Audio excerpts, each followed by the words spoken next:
Hello and welcome back to Analysis. With presidential elections approaching in Algeria, the police have broken up numerous protests against President Bouteflika's plan to run yet again. Several opposition parties have called for a boycott of the elections, saying that they will not be free or fair. And the president's backing by the still politically powerful military and intelligence services has prompted comparisons with Egypt under Mubarak. So why hasn't Algeria followed in Egypt's footsteps? How strong are the Islamists? And with rising economic problems, what kind of leadership does the country need for the future? Is there an alternative candidate capable of challenging a status quo? And of course, let me start with you then, on the Arab Spring point, yes. Dr. Rebois. I mean, how is it that Algeria hasn't had an Arab Spring like Tunisia, like Egypt? It's a good question. I think Professor George Joffe mentioned that there have been a high number of civil unrest or riots through probably at least since 2011. And I mean, we are speculating now, and probably in 2011, the authorities made concessions on the minority rights, on the subsidized food prices, and so on. So there have been some concessions by the authorities. And maybe what we are seeing is not really the Arab Spring hasn't happened, but probably it will happen. Maybe it's just been postponed to happen. It's just speculation, really. Maybe if the current political leadership re-elected, which probably will be re-elected, then maybe you will see a more substantial civil unrest, which can be described. You sort of implied they bought off protests with the subsidized food and other prices. I mean, of course, Algeria has huge gas exports, so it's not like Egypt or Tunisia. It has a pretty strong economy in that sense. Yes, I mean, comparing it economically or financially, it won't be fair to compare Algeria to Egypt, because Egypt is a poor country, only relying on agriculture and people visiting, not on oil or gas, although there's some gas in Egypt, but it's nothing. And the population of Egypt is huge, about 90 million. Algeria is a much smaller country with more resources. So it is probably easier to ease out the social problems, I guess. By giving people subsidies, I guess, like other countries. Can I come back to you, Paul, on the military intelligence thing and the big gas incident last year when people were taken hostage, and as we heard, 39 were killed, mainly foreigners. I mean, is that a sort of, it's not an election issue in the sense that the public will be discussing it or the media will be discussing it, but is it a factor between, creating arguments between the military and the intelligence, blaming each other for that? And the FLN leadership has also got involved with unusually explicit criticisms of the intelligence apparatus. You mean even in public? Yes, for failing, and they've been criticised for daring to open these questions up in public. But the criticism is very obvious, that there was a gross failure of intelligence. It wasn't seen, although it was quite a large-scale terrorist attack, it wasn't interdicted. That was an intelligence fault. And then the army was immensely heavy-handed in the way they came in, as we've heard. So both powerful centres of power are trying to push the blame on each other, and this is connected with a struggle for credibility and power and control of resources. This le pouvoir, the powers that be, the description of the total system, works by shunting around resources from hydrocarbons out to buy loyalty and buy tanks and guns and armed, trained men, and that holds things together. They all have a stake in that. The problems, though, are going to accumulate in the future because hydrocarbon production is dropping while the population continues to increase. And the measures that they're taking to buy that loyalty, and they had more money to do it than the Egyptians did, as we've heard, those are getting in the way of any kind of modernization of the economy. It's all about keeping fuel and food prices low, pretending to create jobs, there's vast unemployment, and holding 200,000 troops and security personnel ready to deal with the demonstrations which are happening. And incidentally, people have started burning themselves alive in Algeria. There have been over 10, 20 that's what cases. Kicked the whole thing off in Tunisia, absolutely. of course. But it's happening, it's not much reported, it's not making the kind of incendiary political impact that was achieved in Tunisia. But people obviously have that aspiration. There is that degree of desperation to change things.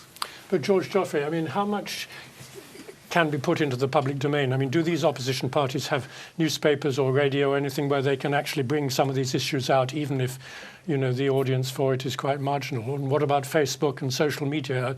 Are people allowed to mention these things on those without being punished? Yeah, Algeria is a very unusual George country. Joffrey, have we lost George? Yes. Yeah, sorry, did you hear the question? I heard the question, certainly. As I was saying, Algeria is a very unusual country in some respects, partly because of the civil war in the 1990s, and partly because it was the first country to actually undergo the kinds of changes that took place in 2011 in Tunisia and in Egypt. Algeria's got a relatively free press. There are certain things that can't be mentioned, but the papers are surprisingly frank in their criticism of government. So people are well aware of the problems that the country faces. And I don't think the difficulty lies at the level of information. It's certainly true that the penetration of the internet in Algeria is less than in Morocco or in Tunisia, but mobile telephony is universal throughout the country. So people know what's going on. The real thing is that the Algerian political system operates at two levels. There is a level inside the structure of the state that operates almost autonomously from the actual level of administration on the ground. And the ability of the state to control the situation on the ground is sufficiently great because of the size of the police and the army that the authorities don't worry too much in the short term about these kinds of problems. They will, of course, come. But don't forget, Algeria's got international currency reserves of around $200 billion. And that means that it can buy itself an awful lot of time, which is what it did do in 2011 and in the subsequent year. Well, I mean, in a way, what happened when Mubarak was overthrown, and indeed Ben Ali in Tunisia, was that when the street protests got to a certain level, the army and the establishment sort of broke with the leader, with the president, and pushed him out. I mean, could that not happen if there were major demonstrations in Algiers, for example? Well, that's an interesting point. If you go back to 2011, there were major demonstrations in January of that year, mainly over the cost of foodstuffs. The government very quickly stepped in to subsidize basic foodstuffs, and it's been prepared to do that ever since. It made some cosmetic changes in constitutional terms too. But when there was an attempt by the political parties to organize demonstrations, it very quickly swooped on those. It swamped the capital with police, and it basically stopped any demonstration taking place. And since Algerians have a strong memory of the civil war and the appalling mortality rates then, they're very unwilling to engage in that with the structure of the state at present. And it's really for that reason that we didn't see the kinds of demonstrations that we did see in Egypt and in Tunisia. Now, you mentioned earlier on about the Islamists and said there were 6 Islamist parties, or political Islam parties. But do they have the same sort of ability as the Egyptian Muslim Brotherhood did in the Mubarak era to organize through their social welfare programs and get sort of traction that way? Or are they purely political? Well, of course, the fragmentation that they experience means that their ability to provide those sorts of services is much more limited. And there is, in any case, a much wider sector of informal Islamic charities and indeed mosques linked to traditional religious orders that do provide that kind of social support. And the parties are thereby weakened. They're also weakened by the fact that to remain in power, or to remain as part of the power structure, they had to compromise with the regime. And to some extent, they've discredited themselves as a result. So they don't represent the same force of engagement that the Muslim Brotherhood did in Egypt or that Ennahda does in Tunisia. Dr. Reb, we'll come back to you, if I may. repression? I mean, is there massive repression? Are there enormous numbers of people who are put in jail because they step out of the bounds of what is politically accepted, or they look as though they might be leading demonstrations? There have been some arrests, but I can already describe the massive arrests. There have been arrests like the leaders, some leaders of the civil society, people spoken out. There have been many arrests, but by no means it has been like mass arrests like we seen in other countries. And do you see any chance, Paul, of splits in the establishment if there were demonstrations in the street, that people would, some of the establishment would quickly try and get on the side of the winning side if they thought it was? I can see a chance of increased friction between the power blocks, and which could lead to significant changes. At the moment, it looks as if in the power of the intelligence services. But I think that the overall system is very resilient. People get the people in it who've been in it, their families for years since the French left, have a sense of their own survival depending on holding the thing together, and they've got immense practice in this. It's a political culture which goes back to the war of decolonization against the French, the kind of clandestine structures which were set up then, reinforced by the civil war with the Islamists, an acceptance of the state being very hardline, having to be hardline, a public toleration for that, very worked out procedures, well-funded organizations, and something else which people have mentioned quite often, an involvement with the Russians in building, back in the 60s, 70s, building up front organizations. All the clandestine, unspoken skills of Russian political management and intelligence organizations to co-opt and obscure and divert oppositional energies into a system which is never quite what it appears to be. The real pouvoir, the power, is other than what it appears to be, and everybody knows that, and therefore going in against it seems rather futile, because everybody knows that's actually not where things are to be decided, on the streets or in the parliaments. Well, George Toffey, what about the trade union movement? I mean, if you look at Tunisia, a lot of the activity that took place in the beginning of the revolution there was led by the unions, wasn't it? Even though the regime had tried to co-opt the unions in the way that Paul has just been describing, trying to sort of bring everybody on board and buy them off. Are the Algerian trade unions in any way independent and militant? There is a trade union federation that goes back to the time of the War for Independence, and that is entirely captured by the state. It therefore doesn't represent any autonomous, independent source of power, unlike the UGTT did inside Tunisia. There are some other unions too, unofficial unions, mainly inside Kabylia, that have formed in recent years, but they lack any real power. They can certainly articulate the demands of their members in the particular professions in which they operate, but they're not in a position to rally public opinion. There is in fact no vehicle through which public opinion can be rallied effectively at a mass level. And that's one of the reasons why the power structure in Algeria is able to dominate the political scene so completely. And it also explains why it is that in the wake of the civil war, the Algerian authorities have learned to deal with criticism. They can simply tolerate it. And that's in fact one of the reasons why the state is so static and so little change takes place. But this argument that you mentioned before about how, the country did have a civil war and, there is memory of that. That must be true more for people who are 35, 40 years older or older. I mean, the younger generation, the type of people who went into the street, Tunisia and Egypt, have no direct memory of the civil war, do they? So that's not holding them back.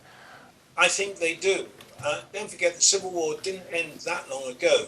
So you don't need to be more than 15 years old to have some very vague memories of the civil war. And you live inside a society that was profoundly traumatized by that experience. Don't forget, more people died in Algeria than have died to date in Syria. And that's a staggering number of people and a staggering level of death as a result of the civil war that occurred there. And that memory lasts very strongly throughout society. So I think it's still unlikely that you're going to see mass demonstrations of the kind that you did see elsewhere. Beyond that, too, there's a lack of organization. There are no social movements, no autonomous civil society organizations that can bring together protests. It's one of the reasons why protest in Algeria is widespread but local. And as long as it remains like that, it's not a threat to the state. But what about the unemployment problem, Paul? I mean, you know, the gas sector is very capital intensive. Hardly any jobs are created except very specialized ones for which they ask for foreigners very often. I think that will go up because the population is growing, and there will be attempts to create jobs which are just disguised unemployment. There will be continued immense frustration amongst young people, especially young men. Some of that is bled off by immigration to Europe. That will probably accelerate. But I think you will see the kind of characteristic groups of young men, what they call them hittistes, people who wall, from a word meaning wall, people who sit on walls or lean against walls and have nothing to do and have no prospects. But although they're angry and unhappy, it doesn't mean that will necessarily translate itself into effective pressure for change. Well, let me.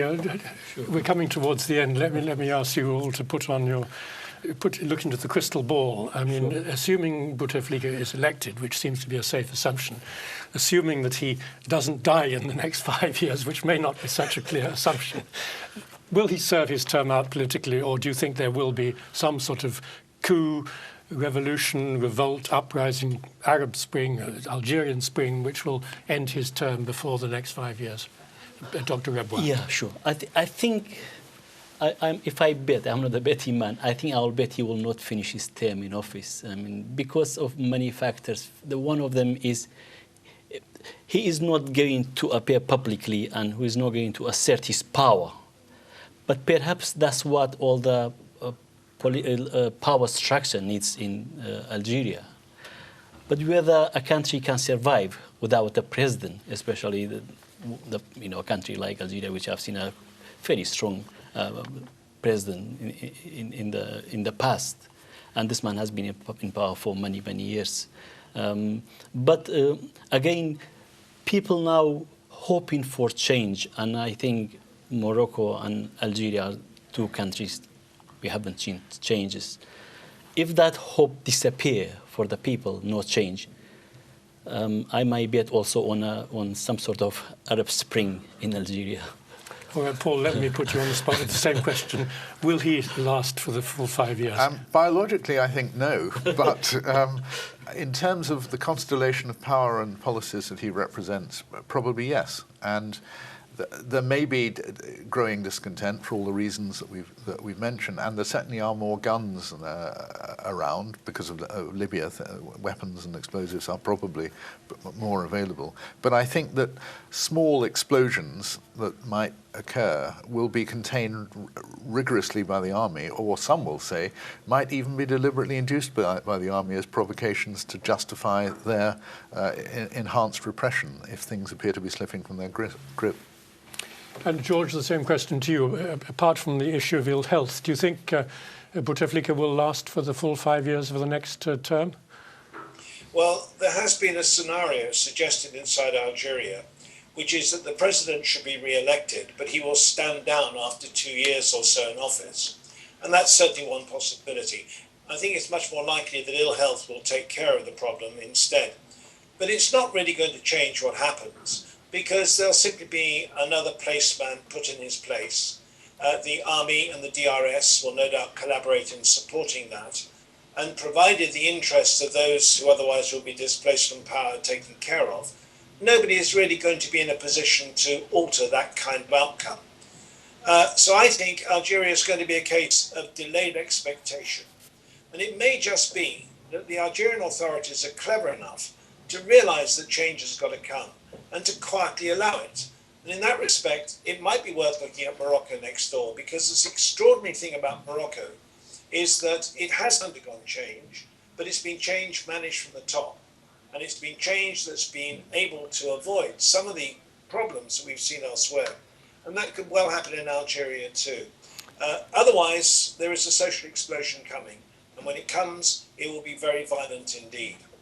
All right. Well, on that note, managed change or possible social explosion, we'll have to end it. We've come to the end of this episode of Analysis. So let me thank my guests, Dr. George Joffe,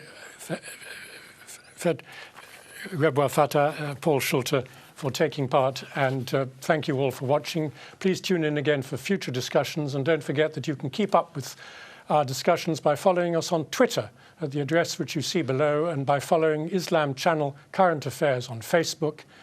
So until next time, thank you for watching, and goodbye.